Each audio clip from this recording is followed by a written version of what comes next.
There we go. Hi, how are you, John? Hey, Renaldo, I'm doing good. That's great. It's good to have you looking fresh. You're looking younger. No, Hey, you're Friday. looking. It's Friday. Yes. It's good.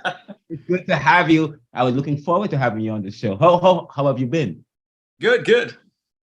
Great. There's a lot happening. I have so much. Actually, I wrote 3 main questions for you, but let me do the official introductions. Good afternoon or good evening, whatever time it is in the world. I am Renaldo McKenzie, and with me is Mr. John Anthony Castro, the U.S. 2024 presidential candidate, who is joining us on the show. And he is no stranger to the Neoliberal Round, guys. And welcome to the podcast. And we are happy to have him. Welcome to the show, John. Yeah, thank you for having me. And I have 3, there's lots happening with you. I have 3 main questions. 1, ABC and mainstream. I've been trolling them, but ABC and mainstream news media seems to suggest you're not running and not Republican. So question, are you running and are you a Republican? Are you challenging Trump, saying that Nikki Haley is the first to challenge Trump? Yeah, I know, which is kind of hilarious because in court filings, the Federal Election Commission already conceded that I am, in fact, the 2024 Republican presidential candidate. But look, I understand the media's concern here. You know, I know the knee-jerk reaction is to get a little upset and be like, I feel like I'm being snubbed. But at the same time, I prefer the term earned media, means that, if you get covered, it's because you earned it. And so right now, I know that there's just a lot of doubt about, like, who is this guy? Came out of nowhere, filing this major lawsuit against first the Federal Election Commission, now against Donald J. Trump personally. And I understand also the media, they're not attorneys, right? The attorneys that have looked at this case realize every single attorney that's looked at this has told me, holy crap, John, like this case, like you've clearly established Article 3 standing. You clearly have a viable claim under Section 3 of the 14th Amendment, and the media just doesn't realize it yet. And it's perfectly fine. So you're going to get the benefit here because you've been covering this very early on. Of course, when what they're waiting for, and what I was told by a reporter from NBC was, and this is supposedly, even though I've seen them contradict this, but they've said, in accordance with journalistic ethics and integrity, we have to wait until the case clears dismissal before we can cover it. Because basically, anybody can sue anybody for anything, right? I can sue my neighbor for looking at me the wrong way this morning and it hurt my feelings. But whether that case is going to survive dismissal on a Rule 12b6 motion to dismiss for failure to state a proper claim is a question. So usually they wait until a case clears the dismissal phase, and then after that to the non-lawyer reporters basically means that this case is legit, and so then you'll get more coverage. So right now, the people that have covered it so far is Bloomberg Law, because again, they're lawyers, lawyers/reporters, and TalkingPointsMemo.com, which is another really good source. And they tend to, again, they have lawyer journalists on staff, and so they can review a complaint like mine and determine the bona fides of it right away. Now, I just want to jump right in and give you an update on the case. So, of course, very intentionally, I filed this case on January 6, 2023, the second anniversary of the attack on the United States Capitol. That was very intentional and very symbolic. And the first thing that Judge Eilleen Cannon did, and mind you, for those of you watching that don't know who Judge Eilleen Cannon is, she's the judge that unconstitutionally intervened in the criminal investigation of Donald Trump and appointed a special master. What happened in that case is the FBI and DOJ appealed her intervention to the United States Court of Appeals for the 11th Circuit, and the 11th Circuit determined that her decision to exercise jurisdiction over the case violated the separation of powers principle that's in the U.S. Constitution. So her action was unconstitutional and therefore an abuse of discretion.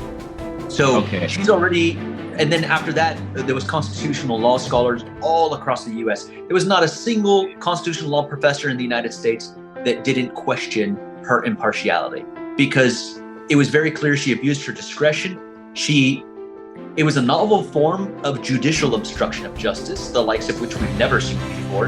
And it was very clear that that action was deemed unconstitutional. So what we did is, when she got randomly assigned to the case, we in fact filed a motion to recuse her. Technically, it's called a motion to disqualify.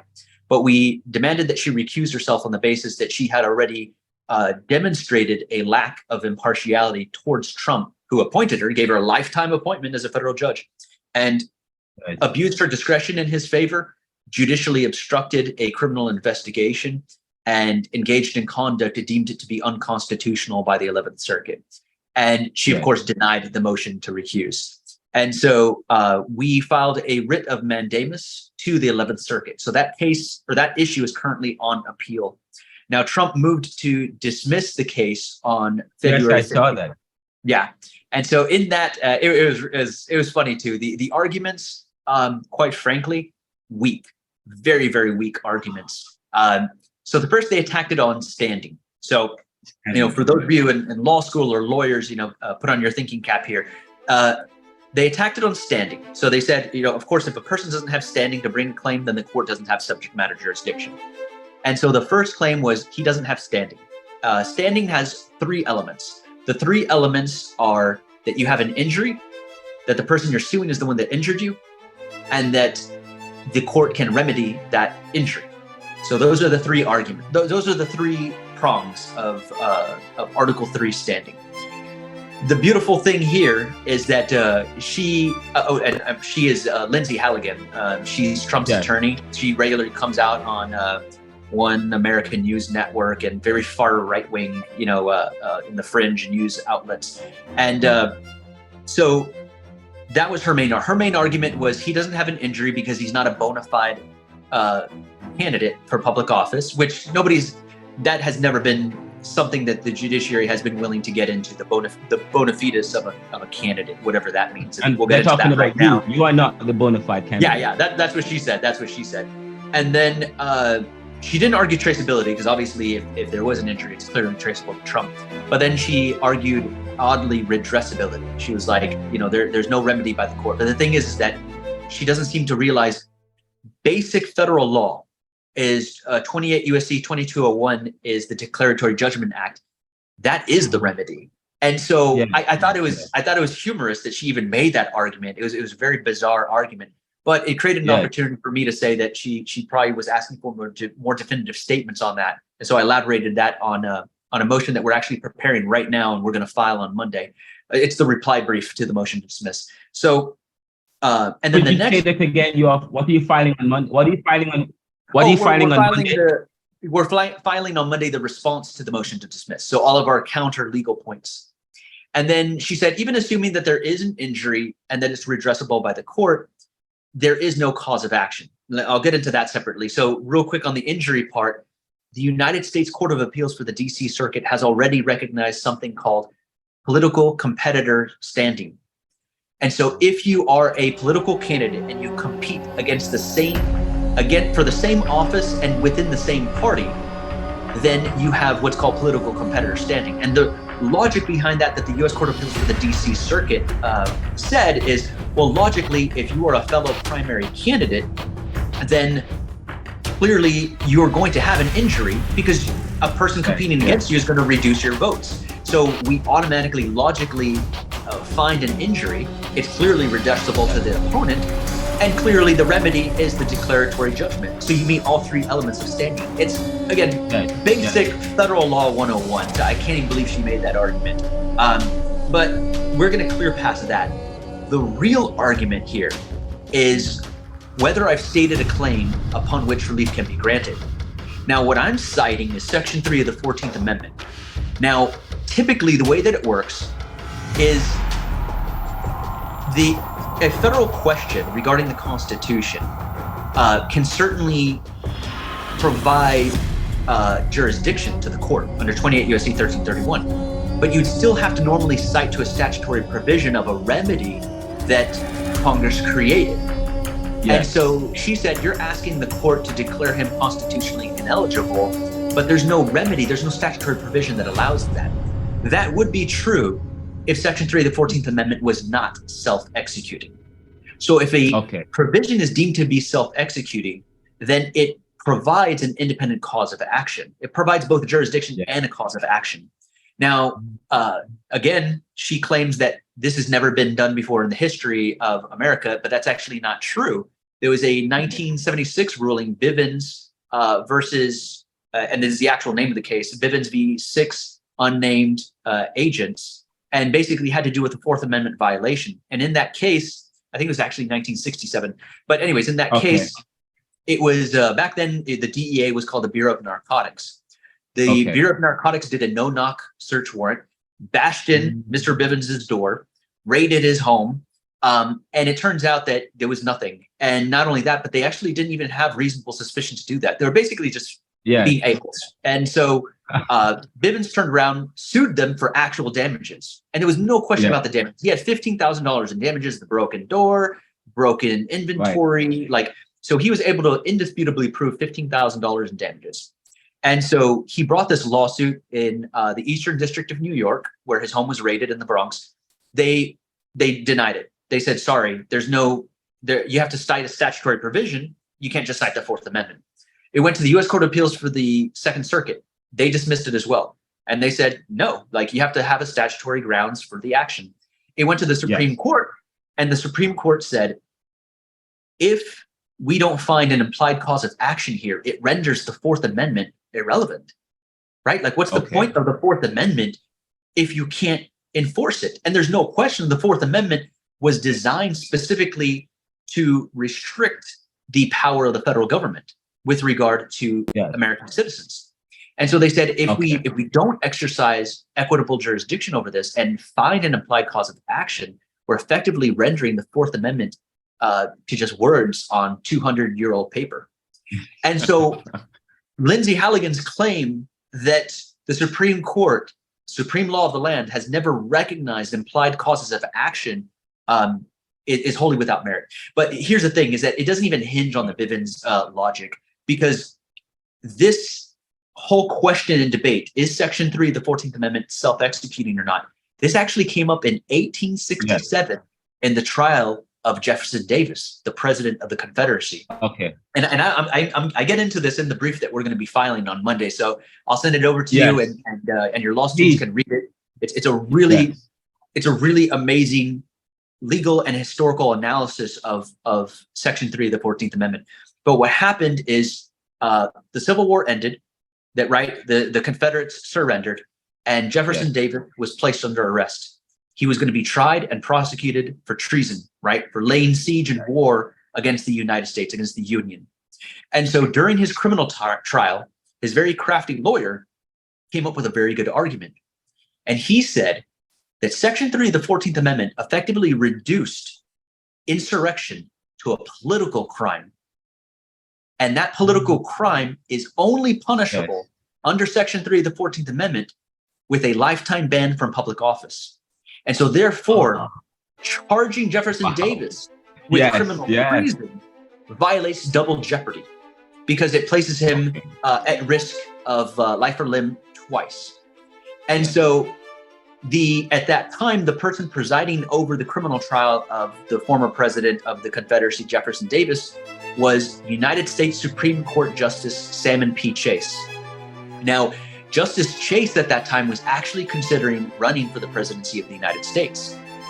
And in particular, he was going to be running as a conservative Democrat. At that time, the Democrats were in the South, and the liberal people were the Republicans. So at that time, the conservative, racist Democrats at that time, not now. And that is, I read that discussion a whole lot later, because there was a big shift in the 60s and 70s.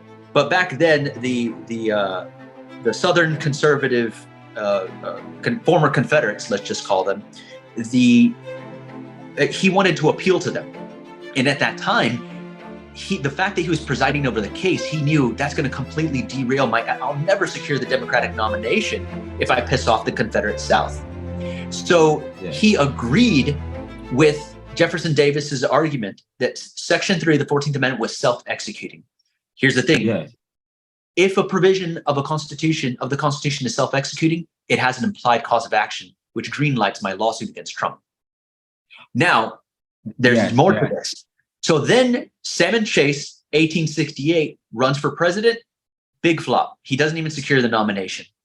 He never resigned from the Supreme Court, though. He stayed Supreme Court Chief Justice. It was the only time in history we've had such a not only politically active, but actual political candidate Chief Justice. So he was obviously sour about it, decides that he's not going to really be loyal to the Southern Democrats anymore, even though he literally saved Jefferson Davis from going to prison. But then a couple of years later, 1871, 1 year before the 1872 presidential election, another case comes to U.S. Supreme Court Chief Justice Salmon P. Chase's chambers. This case has to do now with a black man that was convicted of a crime, but his argument was very novel. His argument was the judge that presided over my case fought for the Confederacy. And because Section 3 of the 14th Amendment is self-executing, he was ineligible to preside over my trial, rendering the guilty verdict null and void. So then Salmon Chase was just like, okay, we can't just let this black man off on a technicality. So then he completely reverses his logic and rules that Section 3 of the 14th Amendment is not self-executing. But clearly he was being racially biased at that point, because he was obviously very honest when it came to Jefferson Davis. But now that, it could result in this, unique situation where, somebody not part of the ethnic majority was coming up with a very unique and novel argument. He turns around and does a complete logical 180 and rules otherwise. And so at this time, this really confused Congress and what is the equivalent of today's U.S. Department of Justice, because they were just like, well, is it self-executing or not? And so then after that, Chief Justice Chase runs for president again, but this time he runs on the liberal Republican ticket and trying to appeal to liberal Republicans, but now they rejected him because they said, you just made it harder to enforce Section 3 of the 14th Amendment. Get out of here. The whole point of Section 3 of the 14th Amendment was to ban Confederates and the insurrectionists from being able to politically compete against, pro-unionists. So after that, Chief Justice Salmon Chase's credibility is in the toilet. Congress gets pissed off and they decide to enact criminal enabling statutes that allow the U.S. Department of Justice to sua sponte on their own, bring a removal action against somebody that's disqualified under Section 3 of the 14th Amendment. And what they do is they actually, half of the Tennessee Supreme Court, there was 9 members. They brought removal actions against 5 of them. The majority of the Tennessee Supreme Court got actually criminally prosecuted for holding office in violation of Section 3 of the 14th Amendment and were actually removed under this criminal enabling statute. Now, what then racist commentators at that time said, or I should say pro-Confederate commentators at that time said, is they said, the fact that Congress just enacted enabling legislation is proof that Section 3 isn't self-executing. That's not the case. That had to do with criminal enforcement. And also it gave the right for the Department of Justice, which normally wouldn't have standing under Section 3 of the 14th Amendment. They're not the party directly injured. It gave them standing to go after these people. But it still doesn't change the fact that Section 3 of the 14th Amendment was in fact self-executing, does provide an implied cause of action. But here's the thing. Here's the most beautiful thing of this. If Trump goes into court and argues Castro's claim should be dismissed because Section 3 of the 14th Amendment is not self-executing, he's arguing that double jeopardy is not a defense and that he can be criminally prosecuted. Okay. Wow. So basically, pick your poison. Is it going to be a lifetime ban for public office, or are you getting indicted by Jack Smith? So the argument you're presenting is really puts him in a corner. It's checkmate. Oh, yes. And some time ago we did a show and you talked about the fact that there was a lawsuit before and there's a lot of trial and error and you've been learning. And we talked about that, every time you file a lawsuit and it if you come up with a challenge, you go back to the drawing board, you and your team, you do research, and you come back with a stronger argument. And so, but that's quite powerful. So you, in a sense, you guys are ready to face all the challenges from Donald Trump or the opposition to your claim to your lawsuit. Yeah, correct. So, oh wow, yeah, I mean, honestly, like every attorney that is a constitutional scholar that really understands these principles has looked at this and said there's simply no way that he wiggles out of this. You're going to be stuck with one or the other. Ultimately, if you honestly look at the history behind Section 3 of the 14th Amendment, the Supreme Court would have to really stretch logic to argue that it's not self-executing. It would be utterly ridiculous to say that it's not, because the reason behind it, the best argument that they have is that if Section 3 of the 14th Amendment was self-executing, then why is there a Section 5 of the 14th Amendment that says Congress can enact legislation to enforce any of the provisions in the 14th Amendment? But see, the thing is that if you look again at the history of Section 5, it had to do with enforcing Section 1, equal protection, because they knew that there were going to be racist, belligerent states that, again, refused to treat people equally, regardless of the amount of melanin in their skin. And so Congress at the federal level could enact enforcement legislation against the states. Section 3 doesn't have anything to do with that. I mean, there are some, enforcement actions at the state level, but it applies even at the federal level. And the federal is not going to pass enforcement legislation against itself. That doesn't make any sense. And also, that would be arguing that sections 2, 3, and that 2 and 4 with deal with issues like validity of the public debt requires enabling legislation. That's ridiculous and ludicrous. Like, it doesn't make any sense. So this argument that you are presenting, which you are saying that there is a precedence. This argument, has it been since that time? Has there ever been any other case like your case? Or no, and the reason is what happened is I forgot the name of the president that took over, but basically, here's what happened. Section 3 of the 14th Amendment caused an uproar, and it was a humiliation for the Confederacy at that time, because it basically meant that if you fought for the Confederacy, you couldn't even be elected to a city councilman, because it says no office in the United States. Not if the local dog catcher is elected, you can't be elected to that position. And so what it allowed was the Unionists from the North, what they called the carpetbaggers, they all came down and took over all the political power positions, and the entire political power infrastructure of the South got taken over by pro-Unionists. And so you can imagine like the one super far liberal person in Alabama suddenly being governor, senator, and congressman. You know what I mean? Like, the people are going to be pissed. And so, yes, that is true. So the people at that time were very upset. They viewed it as basically foreign occupiers, right? Who are these people that have never lived in Alabama, and all of a sudden they hold all political power in Alabama? So there was already brewing sentiment of a possible second civil war. And at that time, the president, who I want to say was Hayes, but don't quote me on that. But the point is that the president at that time basically said, you know what? Section 3 is causing a lot of friction. And for the sake of bringing the country together again, I'm going to do a blanket amnesty of everyone that fought for the Confederacy. So you can run for office again, you can get elected to Congress again, Senate, city council, county office, everything. Let's just everything go back to normal. And the South promised that they would not pick up arms again. And so he did this. He waved his magic wand. Everybody that fought for the Confederacy is hereby forgiven. And so sure enough, everybody agreed to lay arms down. That caused that the boiling calmed, everything simmered, and we moved on. And so, but Section 3 is still there. It's part of the United States Constitution. We just haven't had a violent insurrection since then. And oh wow. Yeah. So this brings powerful. That makes your argument really powerful. Yes. Yeah. Sorry, I interrupted. You said this brings No, that's okay. That's okay. And so one thing I do want to point out that this comes up a lot with right-wing commentators is they say, oh, what about people that rioted at the BLM riots? Like, why isn't that an insurrection? You know, they burned cars and burned buildings. Why aren't they banned from public office? So one thing I do want to elaborate on is the distinction between a riot and an insurrection.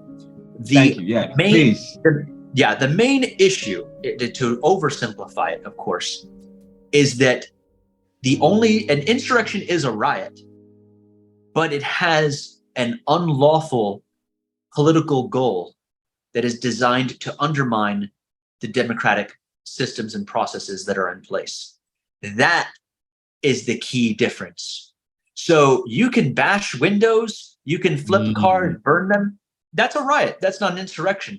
But when there is a very focused effort to disrupt the certification of an election, part of the democratic process, and it's very clear that there are illegal actions built in within that, which is primarily why Mike Pence's attorney said, don't do what Trump's asking you. That's illegal. You could potentially go to prison for that. That's very clearly trying to undermine the democratic processes and systems as it relates to the American electoral process. And when you add that to it, now it's an insurrection. So that's the only difference, is that a riot, right? Like Martin Luther King and Malcolm X one time explained, it's the boiling point of the frustration of the people. They know something's wrong with the system, but they don't know what. And so they just lash out. And that's why, a lot of people will point out, like, oh, during the Watts riots and LA riots as well, 90% of the businesses that were burned were Black-owned businesses. That doesn't make any sense. Well, again, it's because it wasn't organized, right? They're just lashing out in anger and frustration because they just know something is wrong with the system. I'm being treated differently because of the color of my skin, but I don't know what the problem is. So they just burn the first thing they see out of pure frustration. But when that violence turns into a very focused effort to undermine democratic processes, that's what transforms a riot into an insurrection and makes Section 3 of the 14th Amendment potentially applicable if that person ever took an oath of office, which obviously Trump did. So because the whole idea behind Section 3 of the 14th Amendment is that you violated your oath of office. So basically, if there was a private person that expressed support for January 6th before they knew all the facts, they're not going to be barred for life from public office. This is only going to be for politicians that had and military officials that had already taken an oath of office to uphold and defend the Constitution of the United States, and then because of January 6th, violated that oath. Oh, this is powerful, and this is great. I've always said that to you, and let me reiterate. You're saying the distinction between an insurrection and a riot is, of course, is the goal, the end goal, or the goal. It's very important to study the goal, and the goal of an insurrection is, you say that it's a challenge to an unlawful challenge to democratic system, as against riot, which is a response to systemic injustices and to discrimination, which is powerful. What you're doing, this case provides a great opportunity for this country to probably look at itself and to think about, and then just the framing of the Constitution. When they were putting the country together, and they had an idea of what this country will look like. And it's great that you can actually point to something from way back to challenge Trump and to provide a response to his dismissal. This is powerful. I have one question. Sure. Now, I have this kind of provocative, maybe.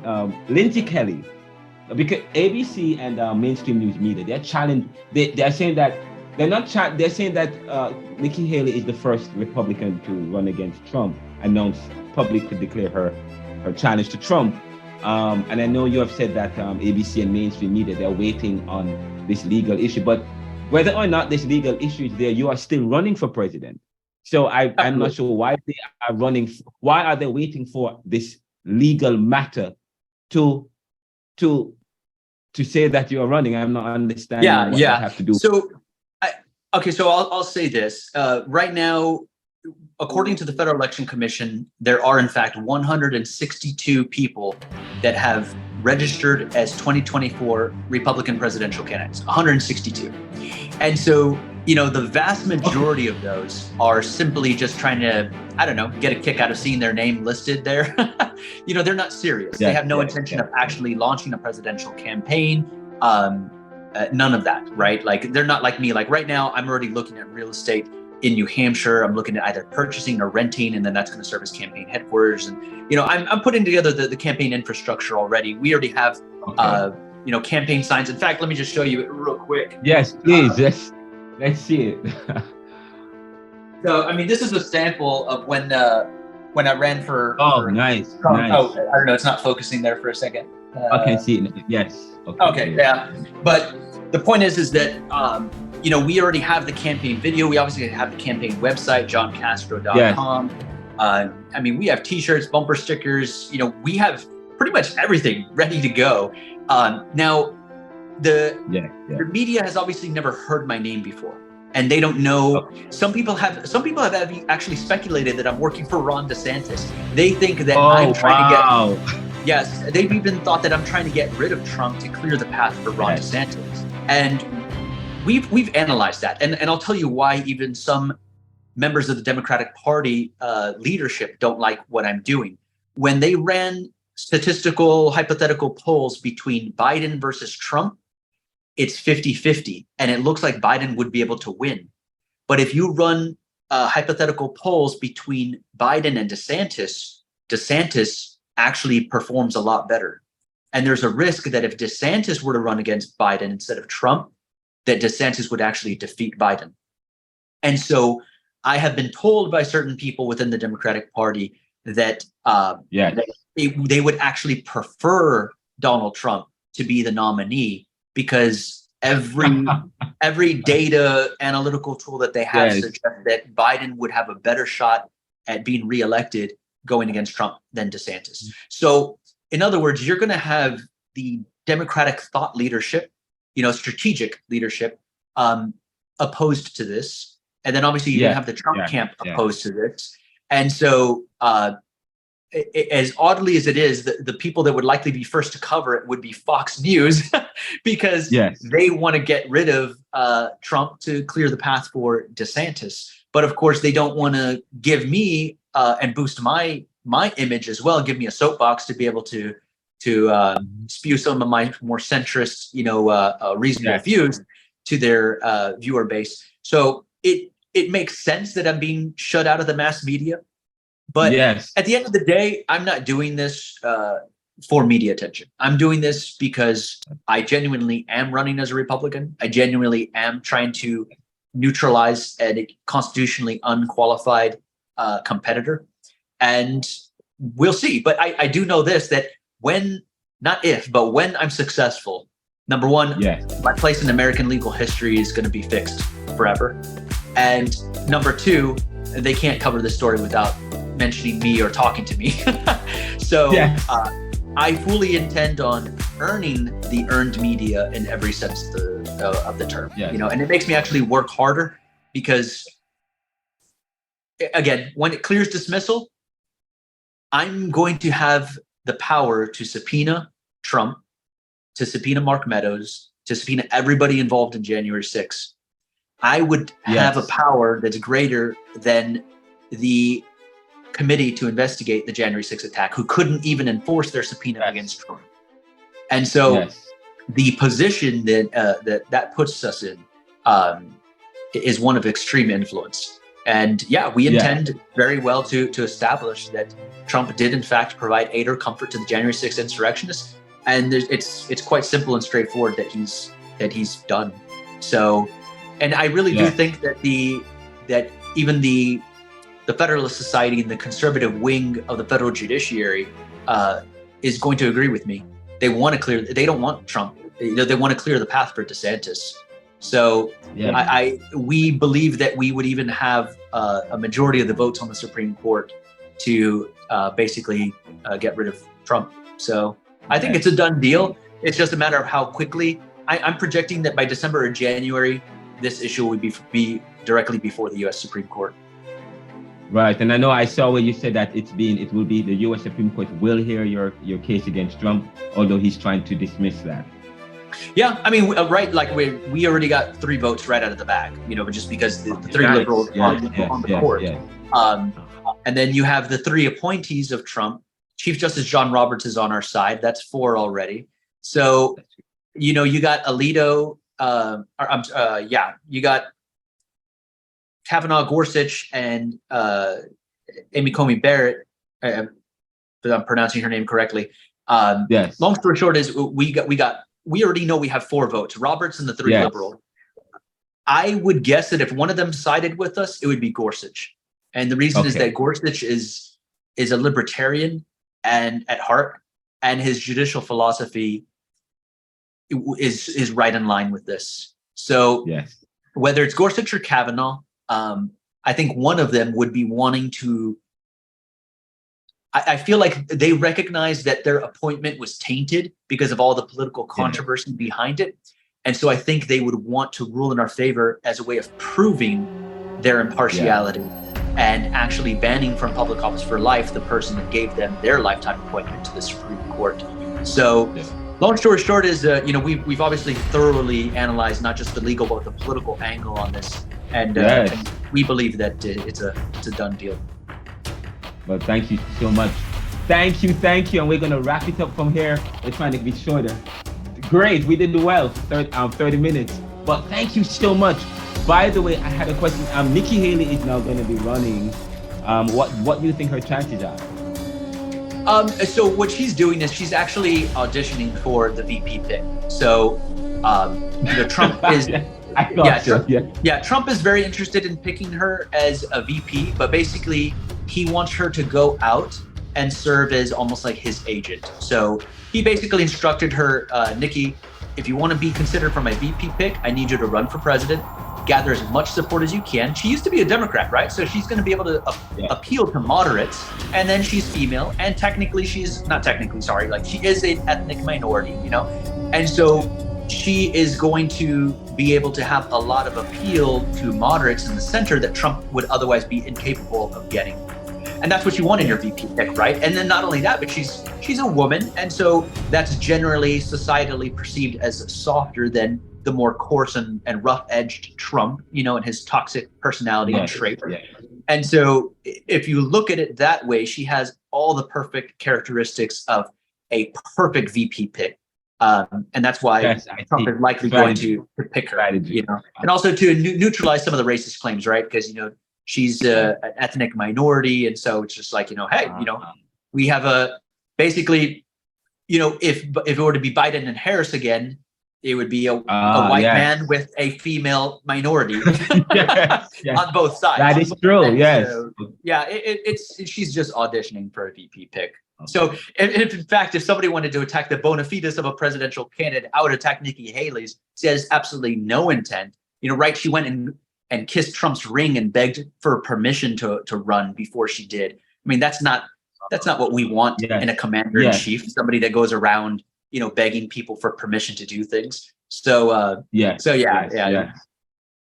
is what it is. Quite powerful response. Thank you. That is great. And finally, by the way, I put together while you were talking about Lindsay Kelly, and I put together maybe a conspiracy theory, because I'm saying that the accusation is that ABC and mainstream media is not reporting that you're running.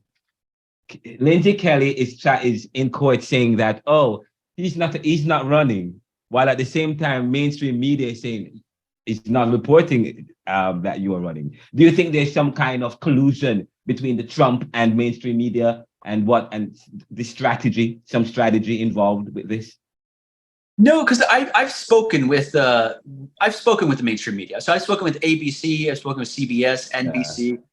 They've all sort of repeated the same thing, which is that they're waiting for this to clear dismissal. And I think also it's becoming a joke in right-wing circles, where everybody always thinks, now we got Trump. Now we got Trump. You know what I mean? And so it's causing fatigue with viewers, even for example, Rachel Maddow viewers, where they're just tired of it. Every time somebody says, we're about to get Trump, they're just like, we've heard that for like the 1000th time. Yeah. So I think they're starting to be, I think they're starting to be a lot more cautious about what they report, and being like, we want to see this progress a little bit more. If the court thinks that this has meat, then we'll wait for the judge to confirm that. But other than that, we don't want to get our viewers' hope up, and then there's a big womp womp let down, Right. And so, so I get it. I totally appreciate it. That's why they didn't cover the FEC case. And then ultimately it did end up getting dismissed for lack of standing, because they said, hey, the FEC doesn't have the authority to do this, to determine eligibility. So, So I would say let's hold off on that. Now, I would say that if this clears dismissal and the media still doesn't cover it, then something's seriously wrong. But yes, probably. but Yes. I actually like the idea that the media is not covering this right now. Yes. Because I would love the idea of everybody waking up one day to the 11th Circuit remanding this case back down to head to trial and clearing the standing issue and the claim issue. Because at that point, it would just create a firestorm. And I would love the idea of a stunning upset, right? Like it's a Rocky story coming out of some bump out of nowhere. But I'm telling you, I believe it's going to be a missed opportunity. The argument sounds, your seemingly view on top of it, the research, it's logically sound, and I can't wait to hear I can't wait for that to happen. And guess what? The Neoliberal Round Podcast was right on top of the story, and we are glad to be. We're all about making popular what was the monopoly, because we are about serving the world today to solve tomorrow's challenges. Mr. Castro, thank you so much for joining us on this show today and for making the Neoliberal Round Podcast a podcast that is serious and a podcast with some amount of integrity. I want to thank you. Thank you for making us a serious podcast, and you have helped us to do that. I want to thank you. Continue to come onto the show. We appreciate you, and we are praying for you. I'm a man of prayer and a man of faith. And when I pray, things happen, and I believe that God will move you to the next level. I believe you will realize your dream, and I pray even now that God will promote you, that God will grant you his favor, and that he will shine his hand upon you. We thank you for him and his family. Keep him safe, keep him sound, bless his business and all that he does and what he puts his hand on. We thank you for him. In your name we pray. Amen. Thank you. Thank you. Thank you. Take care. Thank you, Renaldo. Yeah, man. Bye-bye. Yeah, man.